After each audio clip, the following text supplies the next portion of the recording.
엄마 아빠 모두 알고 할아버지, 할머니, 시터님까지 우리 동네 어린이병원.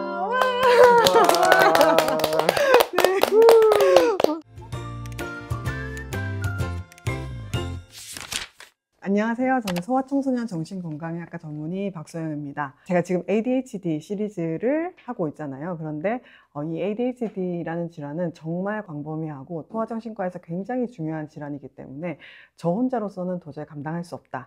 그래서 제가 정말 평소에 존경하고 또 좋아하고 또 친하게 지내는 우리 소아청소년 정신건강의학과 전문의 선생님을 세 분이나 모셨습니다. 안녕하세요. 소아정신과 전문의 조성우라고 합니다. 저는 유튜브 채널 쿠쿠닥스 운영하고 있습니다. 네, 안녕하세요. 저는 서울의료원 정신건강의학과 소아정신건강 발달 클리닉에서 근무하고 있는 고민수라고 합니다. 반갑습니다. 네, 안녕하세요. 저는 소아정신과 전문의 또 마음건축의원에서 많은 또 아이들 부모님들을 만나고 있는 김병욱입니다. 반갑습니다. 네. 저희 네 명이 이렇게 생긴 것도 이렇게 다르지만 성격도 굉장히 다르고 진료 스타일도 조금씩 다를 수가 있습니다. 그래서 오늘 그 ADHD 편을 저희 네 명이서 같이 찍으면 좀 더 풍부하고 다양한 이야기들을 나눌 수 있을 것 같아서 정말 바쁘신 선생님들을 제가 이렇게 모시게 됐습니다. 저희가 이렇게 자주 만날 수가 없잖아요. 왜냐하면 각자 진료로 바쁘고 다양한 이제 생업들을 해야 되니까. 근데 이제 공통점은 저희가 ADHD 아이들을 실제로 진료실에서 매일 만나고 있다는 것이겠죠. 일주일에 대략적으로 한 몇 명 정도의 ADHD 아이들을 만나는 것 같으세요? 한 100명에서 200명 사이? 네. 저는 진짜 하루에 진료를 하면은 정말 적으면 10명, 많으면 20명 이상의 ADHD를 진료일마다 만나고 있는 것 같습니다. 네. 저는 사실 그러니까 좀 어느 정도 상담을 물론 하기 위해서 하루에 한 20분 정도를 만나는데 사실은 저는 아이도 어른도 거의 대부분 ADHD 상황이 있는 분들을 만나서 제가 제 시간에 뵙는 분들은 사실 거의 대부분 ADHD 분들이라고 할 수는 있을 것 같습니다. 그러니까 저희가 뭐 명수는 진료를 몇 시간 하느냐에 따라서 뭐 조금 다를 수 있지만 굉장히 많은 퍼센트의 지금 ADHD를 가진 분들을 만나고 있다. 이게 이제 공통점이겠네요. 그래서 저희가 이렇게 만날 때마다 이 주제로 굉장히 많은 얘기를 나눴었잖아요. 네, 정말 뭐 오프 더 레코드로 정말 많은 얘기들을 했었죠. 저희가 ADHD에 대해서. 특히 우리 조성우 선생님께서는 오프 더 레코드가 이제 아니지 않나요? 네. 저는 뭐 네. 많이 알려져 있어서. 네, 한번 그래도 얘기해 주시겠어요? 제가 이제 원래 성인기에 이제 ADHD인 거를 알게 돼서 내가 ADHD여서 이렇게 살아가는 게 쉽지 않았구나 이렇게 깨닫고 이제 뒤늦게 치료를 받게 되고 그래서 많은 또 도움을 받은 그런 경험이 좀 있습니다. 그래서 그런지 ADHD 아이들을 보면 저는 굉장히 이해는 잘 되는 것 같아요. 네. 그 솔직한 말씀 감사드려요. 네. 그 저희 채널에서 ADHD 시리즈를 시작을 하면서 구독자분들을 대상으로 ADHD에 대한 인식조사를 시행을 했어요. 정말 많은 분들이 참여를 해주셨는데 그 선생님들 이거 보시면 그래도 생각보다 많은 분들이 ADHD에 대해서 그래도 좀 알고 계시다 이런 생각이 들지 않나요? 역시나 요새 어머님들은 정말 열심히 공부를 하시고 아이에 대해서 이해하려는 노력을 하시는 분들이 많아서인지 정말 질환에 대해서 정확히 알고 계신 분들도 많다고 생각이 들었고요. 특히나 4번 질문이 지금 내 아이가 ADHD가 의심된다면 나는 어떻게 할 것인가에 한 75% 정도나 소아정신과를 방문한다고 되어 있었어요. 그래서 저희가 편견들을 조금 없애고 문턱을 낮추게 노력하고 있는 게 도움이 되고 있구나라는 생각이 들었고요. 하지만은 또 소아정신과 병원에 처음부터 가기가 조금 두렵기 때문에 좀 다른 곳들을 좀 가본다거나 그냥 마냥 기다린다거나 한다고 이제 응답을 하신 비율도 아주 낮지는 않거든요. 그래서 그런 분들께 또 오늘 이야기가 도움이 될 것 같습니다. 네. 그래도 저는 이거 보면서 부모님들이 꽤나 정말 정확한 정보를 많이 알고 계시구나 이런 느낌도 많이 받았습니다. 6번 질문을 보면 ADHD 약물 치료에 대해서 어떻게 생각하시나요? 라는 질문에 거의 90%에 가까운 분들이 필요한다면 복용한다 라고 이렇게 응답을 해주셨거든요. 그래서 예전에 비해서는 정말 확실히 치료적인 부분들에 대해서도 좀 많이 마음이 열려 있으시구나 이런 생각도 들었습니다. 그래서 이러한 이제 인식 조사와 그리고 또 Q&A도 많이 주셨는데 워낙 많은 Q&A가 있어서 저희가 대표적인 Q&A를 9개로 이제 추려봤습니다. 그래서 이 9개에 대한 질문을 저희가 바로 OX, 이 OX를 통해서 현직 임상에서 직접 아이들을 만나고 치료를 하고 있는 그 4명의 의사의 의견은 과연 다 똑같을까? 그걸 알아보는 시간을 가지려고 합니다. 그래서 제가 사전에 선생님들께 서로 의논하지 마라. 그리고 너무 깊이 생각하지 말고 대답을 해주셔라. 이렇게 말씀을 드렸을 거예요. 그래서 9개의 질문이 있는데 그 질문을 저희가 지체하지 않고 바로 응답을 하는 방식으로 하겠습니다. 네, 준비되셨나요? 네. ADHD 아이들은 항상 어디서나 문제를 일으킨다. 하나, 둘, 셋. 이건 뭐 너무 그렇죠. 이견이 없죠. 네, 이견이 없죠. 네. 항상 어디서나 이런 말 들어가면 뭐 풀린 거예요. 근데 이게 이제 아이들이 문제를 일으키는 상황이 가정에서만 그럴 수도 있고 혹은 맞아요. 학교에서만 그럴 수도 있고 언제 어떻게 나타날지는 사실 예측이 좀 어렵죠. 그리고 꼭 문제가 있으리란 법이 있는 것도 아니기도 하고요. 그리고 사실 우리가 ADHD뿐만 아니라 소아청소년 정신건강의학과의 어떤 어려움이나 질환은 대부분은 학교 세팅, 진료실 세팅, 그리고 가정 세팅 이 3개를 다 비교를 해봐야 되잖아요. 근데 이 3가지 다 동일한 문제를 일으키거나 동일한 모습을 보이는 애들이 그렇게 흔하진 않은 것 같아요. 네, 맞아요. 그리고 ADHD 아이들이 오히려 자기가 좋아하는 거나 빠져 있는 거에선 또 되게 무섭게 집중력을 발휘하기도 하고, 그리고 사실 자기 맞춤형 환경에서는 진짜 강점이 있잖아요. 되게 에너지틱하고 뭔가를 실행해내고 그렇기 때문에 말씀하신 것처럼 항상 어디서나는 아니죠. 좀 강점도 있다라는 이야기를. 네. 좋습니다. 그래서 첫 번째 질문은 굉장히 쉽게 저희가 통일을 했네요. 네, 자 그럼 두 번째 질문 부탁드립니다. 부모의 맞벌이로 ADHD가 생길 수 있다. 하나, 둘, 셋. 네, 이것도 똑같이. 근데 이런 생각을 하시는 분들이 꽤 있잖아요.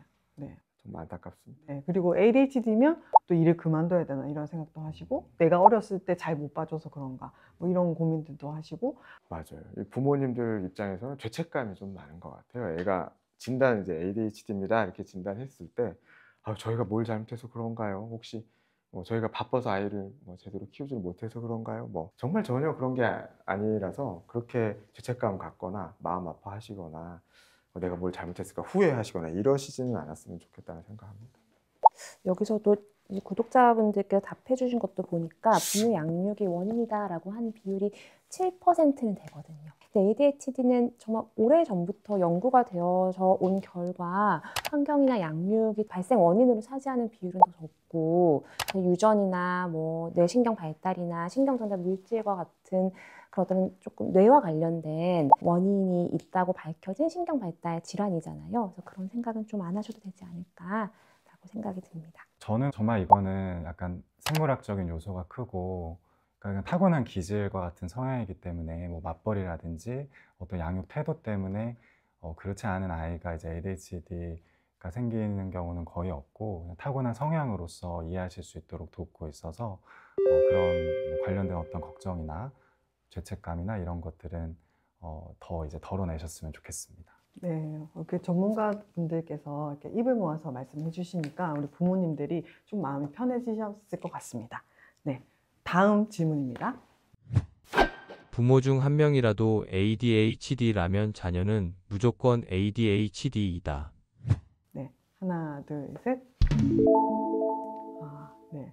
지금 너무 이제 통일성 있는데요, 계속. 네. 유전 ADHD가 유전 경향이 꽤나 높은 질환 중에 속하지만 또 무조건은 아니죠. 무조건이면은 네, 답에서는 X가 나와야 됩니다. 네. 그런데 유전 성향이 높은 것은 사실이죠, 선생님. 네, 맞습니다. 이제 유전적이라는 말이 좀 두 가지 의미가 다 있잖아요. 일단은 이제 부모에게 물려받은 것이라는 의미도 있고, 타고난 유전자적인 문제에서 비롯된 이 두 가지 의미가 다 있고, 물론 이제 부모가 ADHD가 있으면 아이가 ADHD가 생길 확률이 일반인보다 높은 것은 사실입니다. 거꾸로 얘기하면 아이가 ADHD면 부모가 ADHD일 가능성도 한 30% 정도라고 얘기하기도 하거든요. 하지만 그렇다고 해서 부모가 ADHD여서 무조건 아이가 ADHD다 이렇게 단정할 수는 절대 없으니까 너무 걱정은 안 하셔도 될 것 같습니다. 그럼 다음 네 번째 질문입니다. ADHD는 완치가 가능하다. 하나, 둘, 셋. 네, 여기서 처음으로 관련돼요. 난이었네요. 네. 네. 하실 말씀이 네, 많으시겠어요. 네. 자, 이렇게 처음 X를 드신 네. 우리 김병 선생님. 물론 이제 약간은 여기 선생님들 중에서 제가 조금은 더 다른 쪽의 의견일 수도 있는데, 저는 정말 이제 ADHD라는 거는 타고난 기질이자 성향에 가까운 걸로 또 많이 설명을 드리고 또 교육해 드리는 편이거든요. 그러다 보니까 ADHD 브레인이라는 게 있다고 사실 말씀을 많이 드리고, 이 브레인 자체는 좀 타고난 생물학적인 요소가 큰 기질이기도 하고, 그렇기 때문에 그 ADHD 브레인이 성장하면서도 사실은 그거는 바뀌는 거는 아니라고 사실 말씀을 많이 드리기 때문에 완치의 개념으로 보지 않아서 그렇게 말씀을 드린 게 있고, 또 완치라는 거는 사실 뭔가 이제 뚜렷한 질병이 있어서 치료가 됐을 때 이제 우리가 완치라고 하기 때문에, 아마 선생님들께서는 그런 어떤 문제 행동이나 어려움이라고 할 수 있는 부분들을 크면서 좋아지고, 사실 이제 완치라고 할 수 있을 정도로 없어지는 경우도 많거든요.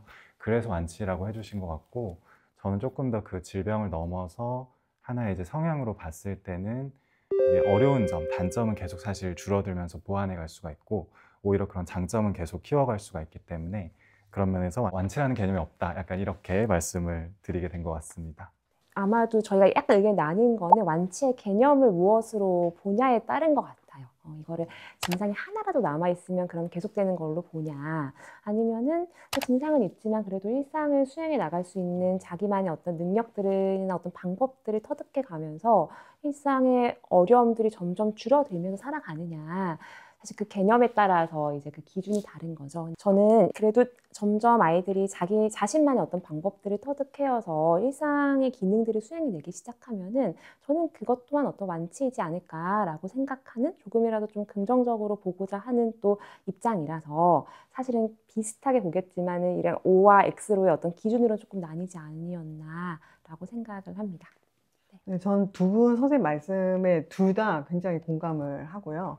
이게 두 분 다 사실은 긍정적으로 보고 계시다고 생각이 들어요. 그래서 김병호 선생님은 좀 더 이게 질환이고 꼭 고쳐야 될 문제라기보다는 좀 적응적으로 내가 가지고 있는 걸 다듬어 나가니까 뭐 없앤다 이런 뜻이 아니다, 이렇게 말씀을 해주신 걸로 저는 이해를 했고, 또 우리 고민수 선생님께서는 좀 치료적인 거에서 기능적인 문제들은 없앨 수 있다, 이런 걸로 좀 이해를 했습니다. 그래서 사실 이게 보호자분들이 진료실에서 많이 물어보시잖아요. 그러면은 우리 애는 평생 약을 먹어야 되나요? 커서도 제가 이렇게 챙겨줘야 되나요? 이렇게 계속 평생 덤벙대고 이게 완치가 될 수 있는 건가요? 이렇게 이제 물어볼 때는 저는 거의 100%는 치료가 된다고 말씀드리거든요. 왜냐하면 이제 아니 어머니 평생 이렇게 어머님이 도와주셔야 됩니다, 이렇게 하면 이제 많이 지치실 수 있으니까 이제 그렇게 말씀드리는 건데, 그래서 이게 선생님 말씀해 주셨던 대로 OX로 나누기에는 굉장히 이제 브로드하지만 어쨌든 이런 것들이 점점 나아질 수 있다는 것에는 우리 모두가 동의하는 걸로, 네, 그렇게 이해를 하겠습니다. 네, 다음 5번째 질문입니다. ADHD는 약물 치료를 꼭 해야 한다. 하나, 둘, 셋. 아니, 저는 선생님들이 다 X라고 하실 것 같아서 O라고 했어요. 역시. 당연히 이제 꼭 해야 된다는 물론 아니라고 저도 설명을 많이 드리는데요. 다만 이제 그 비약물적인 부분이 사실 더 중요한 부분도 있고, 부모님들의 올바른 이해나 이런 것도 너무 중요하긴 한데, 생각보다 어떤 면에서는 또 가장 첫 번째 단계에서 어떤 이 아이가 건강하게 성장하기 위한 연습을 할 수 있게 도와주는 부분에서는 약이라는 것이 좀 필수적인 경우도 많은데, 생각보다 이제 다른 이유들로 여러 가지 이제 불안이나 걱정 때문에도 아직까지도 좀 약물적인 도움에 불편감이 있으신 경우가 많기 때문에, 그러니까 꼭 해야 된다는 아니지만 약이라는 것이 굉장히 긍정적인 도움을 많이 줄 수 있다를 좀 깨알같이 강조해드리고 싶어서 전 O를 들었습니다. 저도 바꿀래요. 오로 바꿀래요. 오늘 여기도 실제로 약물 치료에 대한 인식 조사에서도 이제 필요하다면 복용한다가 대다수였긴 한데, 그 나머지의 가장 많은 퍼센트가 정신과 약이기 때문에 최대한 늦게까지 먹이지 않겠다, 이게 이제 사실 대다수였거든요. 이 약에 대한 거부감을 좀 낮추는 거는 우리가 꾸준히 계속 해야 될 일인 것 같긴 합니다. 저는 ADHD 약물 치료를 꼭 해야 된다에 대해서는 그렇게까지 생각하지는 않는 편인데 이제 가끔 아이가 그렇게 큰 문제 상황이 아닌데도 불구하고 이제 병원에 데려오거나 검사를 하는 경우도 있어요. 그리고 검사를 했을 때 어느 정도는 그런 부분들이 검사에서 걸려 나오는 부분들이 있기도 하고요. 근데 아이의 연령도 좀 어리기도 하고 조금 환경 조성을 하거나 아이가 성숙하는 것을 좀 기다려 볼 수 있는 그런 여유가 있는 그런 이제 여러 가지 요인들을 봤을 때 약물 치료를 꼭 하지는 않아도 되는 경우도 있더라 인 것 같아요. 그래서 저는 이제 실제로도 뭐 진료실에서도 그렇게 얘기하기도 하고요. 그래서 그렇습니다. 하지만 저희 병원에 오는 대부분의 분들은 약물 치료를 하시죠. 왜냐하면은 정말 이제 병원에 오는 게 쉽지 않은 일이잖아요. 그리고 이제 선생님이나 혹은 주변에서 너무나 많이 권하거나 이제 정말 꼭 필요하다고 얘기를 했기 때문에 오는 정도가 되면 대부분은 약물 치료가 필요한 정도의 학교, 가정 혹은 친구 관계 여러 가지 측면에서 기능의 문제를 갖고 있는 경우들이 많기 때문에 그 경우에는 약물 치료를 꼭 해야 하는 경우라고 볼 수 있겠습니다. 선생님 말씀 듣다 보니까 이제 한